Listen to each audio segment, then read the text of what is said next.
नमस्ते मित्रों, कठोपनिषद की ये दूसरी वीडियो है।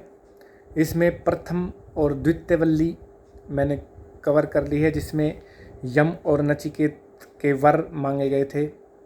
नचिकेत ने यम से जो 3 वर मांगे थे उनके बारे में डिस्कशन किया था। और नचिकेत अग्नि क्या होती है वो भी मैंने पिछले वीडियो में बताई थी। नचिकेत अग्नि को जलाकर कैसे हम आत्मस्थित हो सकते हैं, अंतर ध्यान लगा सकते हैं, और ये सब बताया था। अब ये तृतीय वल्ली और चतुर्थ वल्ली कवर कर रहा हूँ मैं इस वीडियो में। अब देखिए, जो ये यम नचिकेत है ये बड़ा इंटरेस्टिंग है। कई लोग मरते टाइम भी यम की गायन गाथा करते हैं और यम सूक्त जपते हैं। उसमें यही है, इसको जपने का यही तात्पर्य है कि भाई मरते टाइम मनुष्य ऐसे चीज़ें सुनेगा तो उसको संतुष्टि हो जाती है और उसको मरने से डर नहीं लगता। और लेकिन अधिक सुख संतुष्टि तभी होती है अगर पूरी ज़िंदगी उसने अच्छा कार्य किया हो, पुरुषार्थ कार्य किया हो, अंतर ध्यान लगाया हो, ईश्वर भक्ति की हुई हो और ईश्वर उपासना की गई हो और अच्छे मार्ग पे चला हो, निष्काम कर्म किया हो। तो ये सब बातें हैं। तो जो प्राणी शुरू में ऐसा कार्य करता है वो जब मृत्यु सैया पर जाता है तभी ऐसी चीज़ें सोच सकता है, और तब ये चीज़ें और अच्छा फ़ायदा देती है और स्पष्ट कर देती है चीज़ों को। तो इसलिए यम सूक्त और यम की गायन गाथा ये सब होते हैं। तो इसमें तृतीय वल्ली में यमाचार्य द्वारा कर्मकांड तथा ज्ञान कांड में भेद एवं ज्ञान कांड को के स्वरूप का वर्णन किया है। अब देखिए, इसमें 2 चीज़ें बताई गई हैं। मेन यही है कि कैसे चलना चाहिए। जो आत्मा है वह तो रथी है, जो सारथी है वह बुद्धि है, जो घोड़े हैं वो इंद्रियां हैं, और जो लगाम है वो मन है, और जो विषय है वो मार्ग है। तो ये एक कल्पना की गई है, जैसे रथ होता है उसकी कल्पना की गई है इन चीज़ों से। तो जो रथी होता है वो आत्मा है, जो सारथी है वो बुद्धि है, घोड़े इंद्रियां हैं, लगाम मन है और विषय मार्ग है। अब इन चीज़ों को कैसे चलाना चाहिए। अब देखिए, किसी के घोड़े वश में ना हो रथ के, तो इंद्रिया वश में ना हो, तो वो फिर भटकता फिरेगा, उनके घोड़े फिर भटकते फिरेंगे, उसका रथ भटकता फिरेगा। ऐसे ही किसी की अगर लगाम मन कंट्रोल में नहीं है तो वो इंद्रियों को भी कंट्रोल में नहीं रखेगा और वो भटकते फिरेंगे। ऐसे ही सारथी अगर कंट्रोल में नहीं है, बुद्धि कंट्रोल में नहीं है, बुद्धि भटक रही है तो वो भी भटकाएगा। ऐसे तो जो मेन जो कंट्रोलर होता है वो आत्मा को ही माना गया है। तो आत्मा चाहे सब कुछ कर सकता है। गीता में भी ये लिखा था कि जब अर्जुन जी पूछते हैं भगवान श्री कृष्ण से कि भाई मन कंट्रोल ही नहीं होता, इसको कैसे करें, तो वो यही बताते कि लास्ट जो उसको कंट्रोल करने वाला होता है वो आत्मा ही होती है जो मन को कंट्रोल करता है। तो इसमें यही बताया गया है कि कैसे बुद्धि का, इंद्रियों का, मन का हमें कंट्रोल में लेना चाहिए और आत्मा के कंट्रोल में लेना चाहिए, और फिर उनसे कार्य लेना चाहिए, उनकी फसावट में नहीं आना चाहिए। तो बुद्धि का भी काम यही है जो मैंने पिछली वीडियो में बताया था कि हमको समाधि अवस्था तक ले जाना, और फिर बुद्धि भी बाद में नष्ट हो जाती है, केवल आत्म तत्व रह जाता है। तो इसीलिए ये 3 आत्मा के जो विकास होते हैं वो 3 कर्म में होते हैं। इसमें ज्ञानात्मा, महानात्मा और शांतात्मा। तो ये 3 चीज़ बताई है उपनिषद में। मैं 2 उपनिषद पढ़ रहा हूँ, आपको बता देता हूँ। एक तो सत्यव्रत सिद्धांत अलंकार जी का, और एक स्वामी नारायण स्वामी जी का। तो दोनों ही अच्छे हैं, आप भी दोनों लेकर पढ़ सकते हैं। अच्छी अच्छी बातें बताई गई हैं इसमें।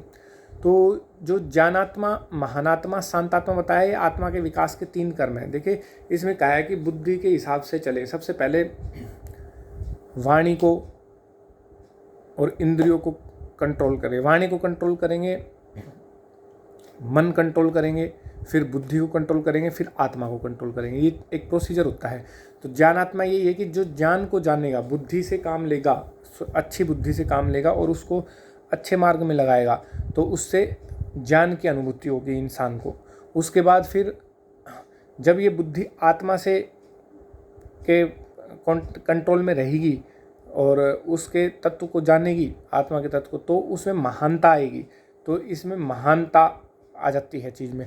फिर लास्ट में जब आत्मा जागृत होने लगती है और भी ज़्यादा, तो फिर आदमी को शांति मिलती है, प्राणी को शांति मिलती है। तो जानता, महानता और शांति हमको ये मिलती है जब हम बाहरी चीज़ों से निकल के अंदर की तरफ आते हैं। और जब अंदर की चीज़ कंट्रोल, तो ऑटोमेटिक बुद्धि भी कंट्रोल में आ जाती है, मन भी कंट्रोल में आ जाता है, और मन कंट्रोल आ जाता है तो वाणी भी कंट्रोल में आ जाती है। तो ये एक चेन की तरह बन जाता है, और चेन की तरह इसमें कंट्रोल में आती जाती हैं ये चीज़ें। और ये धीरे धीरे आती है, किससे आती है? योगाभ्यास से आती है। तो इसमें यही बताया गया है कि जो ये ब्रह्म विद्या का मार्ग है, यह मार्ग बड़ा दुर्गम है, और जो ईश्वर है वह शब्द, रूप, रस, गंध, स्पर्श इनसे नहीं मिलने वाला, वह तो नित्य है। इनसे नहीं मिलने, इतनी बार लिखी हुई है ये चीज़ें ना इसमें उपनिषदों में, फिर भी लोग सांसारिक चीज़ों में, मूर्ति पूजाओं में, इनमें फंसे हुए हैं, इनमें उलझे हुए हैं। वो जो प्रकृति के पीछे परमात्मा छुपा हुआ है उसको नहीं देख पा रहे, और प्रकृति में ही उलझे रह जाते हैं। ऐसे ही जो शरीर है हमारा, उस शरीर की चीज़ के पीछे जो आत्मा छिपा हुआ है उसको नहीं देखा जाता, लेकिन शरीर पे पूरा टाइम दे रहे हैं, इंद्रियों पे पूरे विषय में फंस रहे हैं। तो ये दो पिंड है, जैसे ब्रह्मांड एक पिंड है, उसमें हमें को प्रकृति दिखती है लेकिन उसके पीछे परमात्मा है। ऐसे ही हमारा शरीर का पिंड है, इसके पीछे आत्मा भी है और परमात्मा भी है। तो हमको केवल शरीर और इंद्रियां दिखती हैं।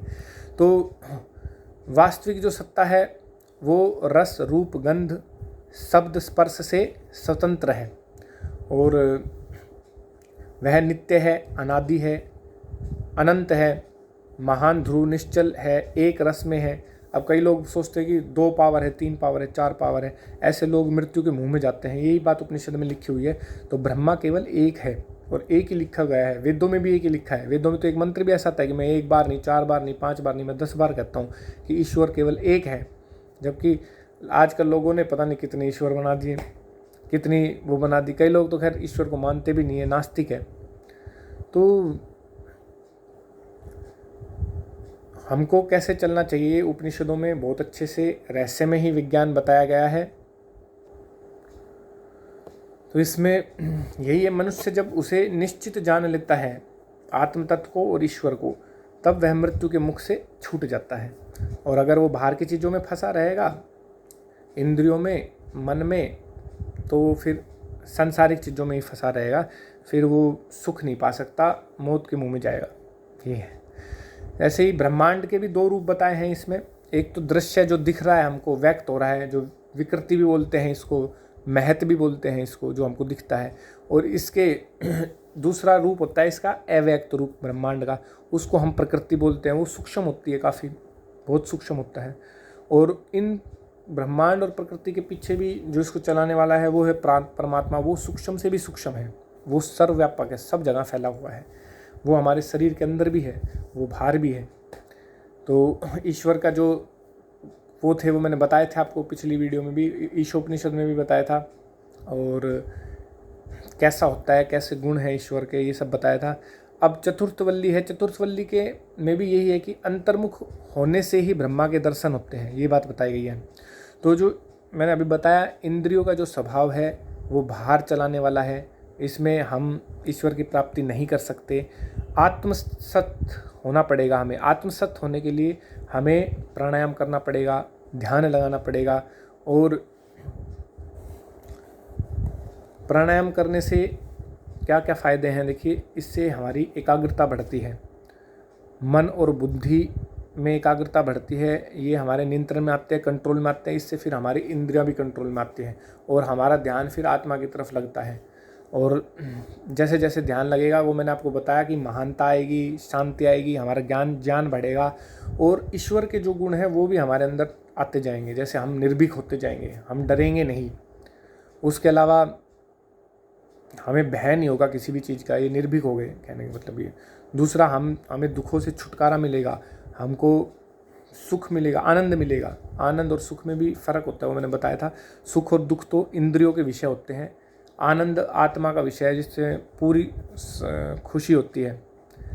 तो इसके अलावा इसमें एक वर्ड हो रहा है, एतत् वै तत्। एतत् वै तत्, यह वह रहा, ईश्वर यह वह रहा। तो ऐसा भासने लगता है। जो आदमी अंतर्मुखी हो जाता है तो उसको ऐसा आभास होने लग जाता है कि भाई ईश्वर तो यही है।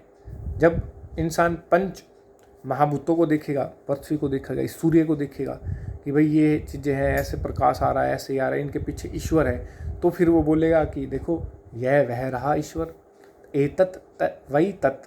तो ऐसा है इसमें वर्णन। तो अंतर्मुखी होने पर ऐसा आभास होने लग जाता है। और अब देखिए संसार में पुरुष स्त्री दो तत्व हैं। पुरुष रूप में ब्रह्मा का वर्णन मैंने पिछले वीडियो में कर दिया था कि भाई वो सर्वव्यापक है, इसलिए सब जगह है, इसलिए उसको पुरुष कहा गया है, विशेष पुरुष कहा गया है। तो और जो ईश्वर को सर्वव्यापक मानता है उसी को ही पुरुष कहलाने का अधिकार है। जो जीवात्माएं हैं उनको पुरुष कहलाने का अधिकार कब है? जब वो भी ईश्वर को सर्वव्यापक माने। ऐसे ही और पुरुष का मतलब होता है पुरुषार्थ करने वाला भी होता है। तो ये था पुरुष का मतलब। इसमें जो स्त्री रूप है ब्रह्मा का वर्णन है वो भी यही है कि भाई ये मातृतुल्य है ब्रह्मा। ब्रह्मा हमारा ध्यान रखता है और ये हमें अंतर्मुखी होकर मिलता है। और हमारी इंद्रियों जो है उनको कंट्रोल हम कर लेते हैं, जितेंद्रिय हो जाते हैं। और जब हम अभ्यास और वैराग्य से अपनी इंद्रियों को कंट्रोल करते हैं, अच्छे सदाचारी लोगों के साथ उठते बैठते हैं, प्रवचन सुनते हैं, तो धीरे धीरे ये जो इंद्रियां है ये भी स्त्री रूप में मानी गई, ये कंट्रोल में आ जाती है। तो ये सब ब्रह्मा का वर्णन किया गया, इनके पीछे भी ब्रह्मा छुपा हुआ है। तो हम बाहरी चीज़ को छोड़ के जब अंतर्मुखी होंगे तो भी हमें ब्रह्मा का आभास होगा। तो एक मातृतुल्य हमारा पालन पोषण करता है ईश्वर, तो इसलिए ये इसका स्त्री रूप है। तो ये सब बातें बताई गई है। इसमें एक चीज़ और है जो काफ़ी अच्छी है, मैं आपको बता देता हूँ। उसमें ये है कि यमाचार्य ने नचिकेता को बतलाया कि पिंड में इंद्रियों की डोर पकड़कर आगे आगे चलें, अग्र बुद्धि से काम ले, मतलब बुद्धि से काम लेना है और इंद्रियों को पकड़कर चले, उनको कंट्रोल में रखें। और ब्रह्मांड में प्रकृति के पंच महाभूतों की डोर पकड़कर आगे आगे चले, अग्र बुद्धि से काम ले। जो इस प्रकार चलेगा उसे इंद्रियों के पीछे छिपा हुआ आत्मा और प्रकृति के पीछे छिपा हुआ परमात्मा नजर आएगा। जीवन की यात्रा जिसमें आत्मा रथी है, शरीर रथ है और इंद्रियां घोड़े हैं, पिंड में आत्मा तक और ब्रह्मांड में परमात्मा तक पहुंचने के लिए है। तो ये सारी जो चीज़ें हैं, बुद्धि, मन, इंद्रियां, ये सब परमात्मा तक पहुंचने के लिए है, इनमें हमें फंसना नहीं है। ये चीज़ इसमें बताई गई हुई है। और जो लोग पंच महाभूतों में ब्रह्मांड में अटके हुए हैं वो कब जीवन यात्रा में परमात्मा तक पहुंचेंगे इसके बारे में कुछ कहा नहीं जा सकता। वो उलझे रहेंगे, वो दुखों में पड़े रहेंगे, ये बात बताई गई है। तो ये था तृतीयवल्ली और चतुर्थवल्ली, जिसमें साफ साफ शब्दों में लिखा गया है कि अंतर्ध्यान से ईश्वर मिलेगा। वो रंग, रस, गंध, रूप, स्पर्श, शब्द, इनके वो परे से बाहर है। ये जो रस, रूप, गंध, स्पर्श, शब्द बताया है मैंने, इनकी कोई स्वतंत्र सत्ता नहीं होती। इनके पीछे एक बस वास्तविक सत्ता ही होती है जो इनको कंट्रोल करती है। वो वास्तविक सत्ता ही ईश्वर है जो इस ब्रह्मांड को चला रहा है, जो हमको भी चला रहा है और सब जगह फैला हुआ है। तो इसलिए ध्यान लगाते टाइम ये फील करें आप कि जैसे रुई पानी में डूब जाती है तो उस रुई के अंदर भी पानी होता है और रुई के बाहर भी पानी होता है। तो ध्यान लगाते टाइम हमें ऐसे ही ध्यान लगाना चाहिए कि हमारे हृदय में भी ईश्वर है और हमारे बाहर भी ईश्वर है। तो ये ध्यान लगाने का सही तरीका है। तो ध्यान लगाते टाइम जब भी कर सकते हैं आप गायत्री मंत्र का ध्यान लगा सकते हैं और ऐसे धीरे धीरे आप आध्यात्मिकता की तरफ बढ़ेंगे। तो अगले वीडियो में मैं कवर करूँगा 5वीं और 6ठी वल्ली। ठीक है, आज के लिए धन्यवाद।